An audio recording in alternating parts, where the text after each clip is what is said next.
menjenguk orang yang sakit. Pahalanya gede banget bagi yang menjenguk orang yang sakit, bisa menjadi sebab ia masuk surga. Makanya saya senang, Bu, nonton berita Presiden Jokowi menjenguk Cak Nun atau MH Ainun Najib. Setidak-tidaknya memberi contoh dan keteladanan bagi kita semua rakyat Indonesia ini untuk senantiasa mendoakan bahu membahu, walaupun ada perbedaan tetap saudara, tetap saling mengunjungi, tetap saling mendoakan. Teladan dari Buya Hamka dan Bung Karno, betapa berseterunya Buya Hamka dan Bung Karno. Tapi ketika Bung Karno hendak wafat meninggal dunia, beliau berwasiat, nanti tidak ada yang boleh mengimami sholat jenazah saya kecuali Buya Hamka. Ingat ibu-ibu, hanya orang soleh, hanya ahli surga yang berwasiat akan kematiannya menjelang ajalnya. Maka saya yakin betul Pak Soekarno ahli surga, Buya Hamka pun ahli surga. Allahumma amin, amin ya rabbal alamin. Ini ilmu bagi kita semua. Maka rajin-rajinlah menengok orang sakit. Mudah-mudahan dengan asar-asar kita menengok orang sakit, Allah tetapkan kita semua sebagai ahli surga.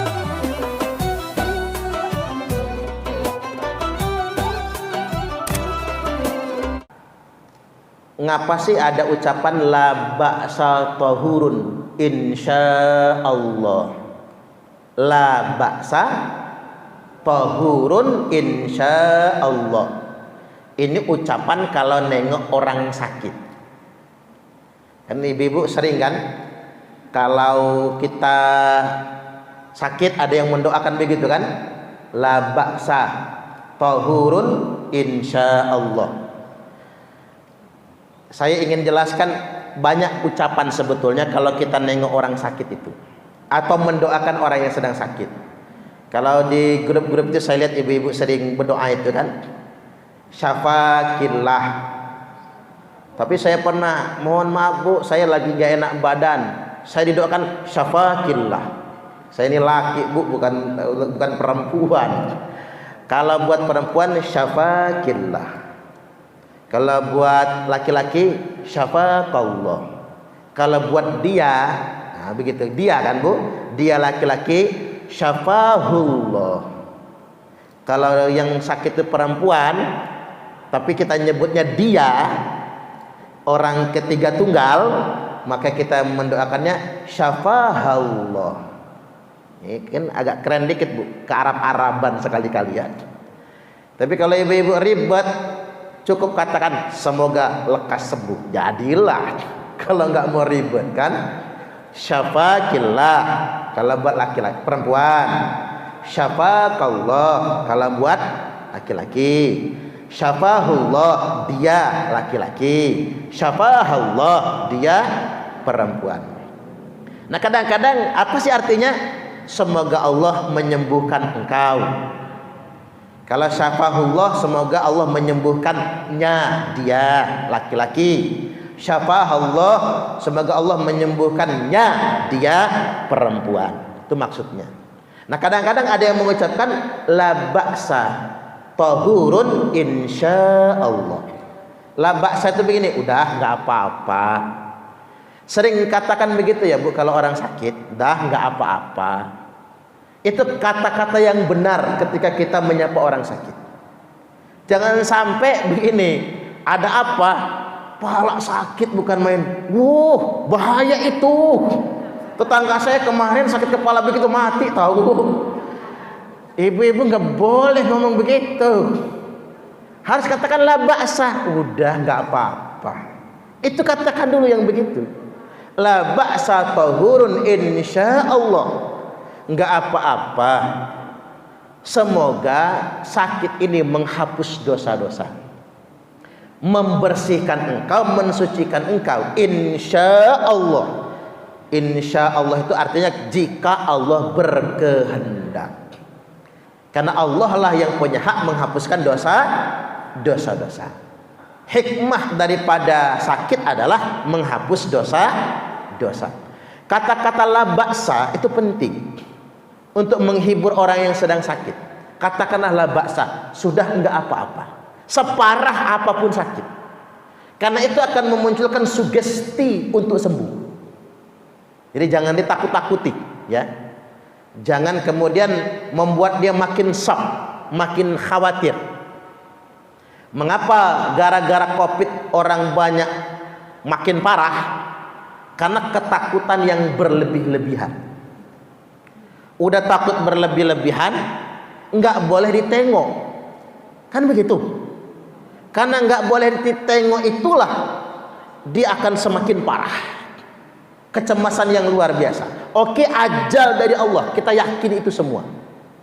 Makanya sempat di zaman COVID itu saya beri peringatan.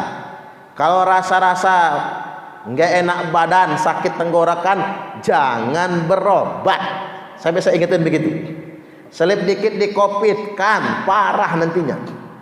Oke, saya baca hikmah dari doa begini. Allahumma rabban nas adhibil ba'sa ishfi anta syafi la shifa'a illa shifa'uka shifaan la yughadiru saqama.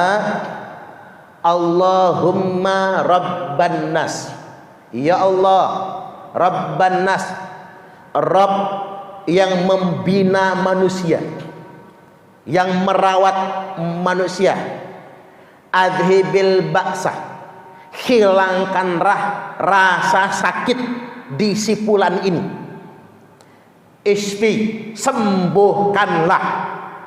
Anta syafi, engkaulah yang maha menyembuhkan. La shifa'a illa shifa'uka, tidak ada yang menyembuhkan atau tidak ada kesembuhan illa shifa'uka, kecuali kesembuhan darimu. Illa shifa'uka, kesembuhan darimu. Shifaan la yughadiru saqama, kesembuhan yang tidak menimbulkan sakit lanjutan, tidak menyisakan sakit sampingan. Rata-rata Bu, orang yang dirawat karena COVID itu akan membawa penyakit lanjutan. Lu ngapa? Karena 8 obat diminum sekaligus. Obat itu racun, betul nggak kira-kira? Makanya lambang apotek itu ular kobra kan? Karena nggak boleh sembarangan konsumsi obat, karena itu racun. Nggak boleh sembarangan. Nah inilah hikmah daripada doa syifaan la yughadiru saqama. Jadi kita minta kesembuhan kepada Allah, yang kesembuhan itu tidak menyisakan penyakit lanjutan. Itu maksudnya. Tidak ada efek sampingan. Baik, satu lagi ya Bu, saya ingin tegaskan begini. Ada 3 amalan utama, simple, tapi kalau ibu-ibu lakukan secara istiqomah, ibu-ibu bakal masuk surga semua. Karena kata Bu Hajah Malia tadi, Ustaz sampaikan yang surga-surga aja. Nah bagus ini, surga-surga aja. Emang kalau sama ibu-ibu ini yang surga-surga aja lah, bukan yang politik-politik ya Bu ya. Politik mah bikin pening. Karena emak-emak ini nggak usah ngurusin politik aja masuk surga kok. Jadi satu, membagikan makanan, memberi makan orang yang lapar. Makanya kebiasaan sedekah Jumat, sedekah subuh, kita sering makan makanan tuh zohirnya makanan, tapi itu pahalanya sungguh luar biasa. Orang yang rajin membagikan makanan, maka tadkhulul jannata bisalam, dia akan masuk surga dengan keselamatan. Makanya orang Indonesia ini banyak masuk surga karena suka betul bagi-bagi makanan. Jangan-jangan di surga penuh lah sama orang Indonesia itu nantinya. Yang kedua, memberi minum orang yang kehausan. Itu sederhana, tapi pahalanya gede banget, memberi minum orang yang kehausan. Dan yang ketiga, menjenguk orang yang sakit, pahalanya gede banget bagi yang menjenguk orang yang sakit, bisa menjadi sebab ia masuk surga. Makanya saya senang Bu nonton berita Presiden Jokowi menjenguk Cak Nun atau MH Ainun Najib. Setidak-tidaknya memberi contoh dan keteladanan bagi kita semua rakyat Indonesia ini untuk senantiasa mendoakan bahu membahu, walaupun ada perbedaan tetap saudara, tetap saling mengunjungi, tetap saling mendoakan. Teladan dari Buya Hamka dan Bung Karno, betapa berseterunya Buya Hamka dan Bung Karno. Tapi ketika Bung Karno hendak wafat meninggal dunia, beliau berwasiat, nanti tidak ada yang boleh mengimami sholat jenazah saya kecuali Buya Hamka. Ingat ibu-ibu, hanya orang soleh, hanya ahli surga yang berwasiat akan kematiannya menjelang ajalnya. Maka saya yakin betul Pak Soekarno ahli surga, Buya Hamka pun ahli surga. Allahumma amin, amin ya rabbal alamin. Ini ilmu bagi kita semua. Maka rajin-rajinlah menengok orang sakit. Mudah-mudahan dengan asar-asar kita menengok orang sakit, Allah tetapkan kita semua sebagai ahli surga. Allahumma amin. Itu saja dari saya, kurang lebihnya mohon maaf, dan kepada Allah Ta'ala mohon ampun.